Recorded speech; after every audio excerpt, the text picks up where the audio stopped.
రాజన్న సిరిసిల్ల జిల్లా వేములవాడ పట్టణంలోని శ్రీ చైతన్య పాఠశాలకు సంబంధించినటువంటి బుక్స్, యూనిఫామ్స్, షూస్, ఇతర బెల్ట్, టైర్లతో సహా అమ్ముతున్న పరిస్థితి ఉంది. 2009 విద్యా హక్కు చట్టం ప్రకారం ఇక్కడ ప్రతి కార్పొరేట్ ప్రైవేట్ స్కూళ్ళలో 25% ఉచితంగా సీట్లు ఇవ్వాలని చెప్పేసి ఉన్నప్పటికీ కూడా ఇప్పటి వరకు కూడా విద్యా చట్టం అమలు కాని పరిస్థితి ఉంది.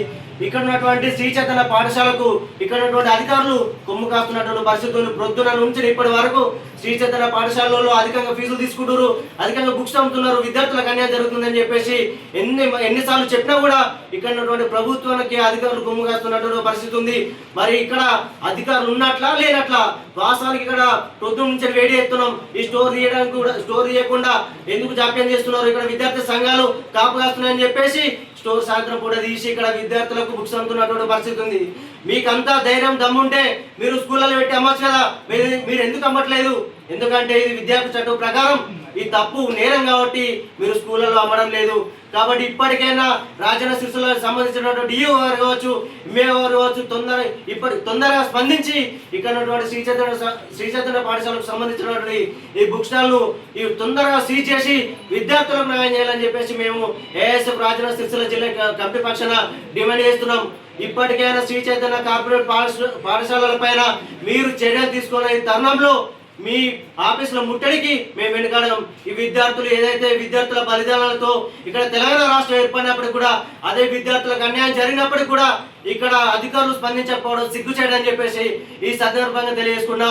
వేములవాడ పట్టణంలో శ్రీ చైతన్య పాఠశాలకు ఎన్నుకున్నటువంటి బ్యాక్గ్రౌండ్ ఏంది?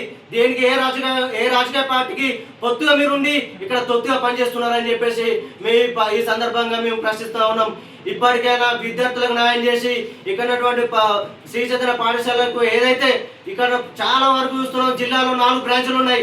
4 బ్రాంచులలో కనీసం ఆట స్థలం లేని పరిస్థితి, ఈర్పుగా గదులు ఉన్నటువంటి పరిస్థితి, నాణ్యమైన విద్య లేదు, కనీసం 25% సీట్లు ఇవ్వలేని పరిస్థితుల్లో శ్రీ చైతన్య కార్పొరేట్ యజమానులు ఒక పక్కన తెలంగాణ రాష్ట్ర వ్యాప్తంగా శ్రీ చైతన్య కార్పొరేట్ యజమానులు చేస్తున్నటువంటి ఒత్తిడికి గురై విద్యార్థులు ఆత్మహత్యలు చేసుకున్నప్పటికీ కూడా కనీసం అధికారులు ప్రభుత్వం స్పందించకపోవడం సిగ్గుచేయని చెప్పేసి ఈ సందర్భంగా తెలియజేస్తున్నాను.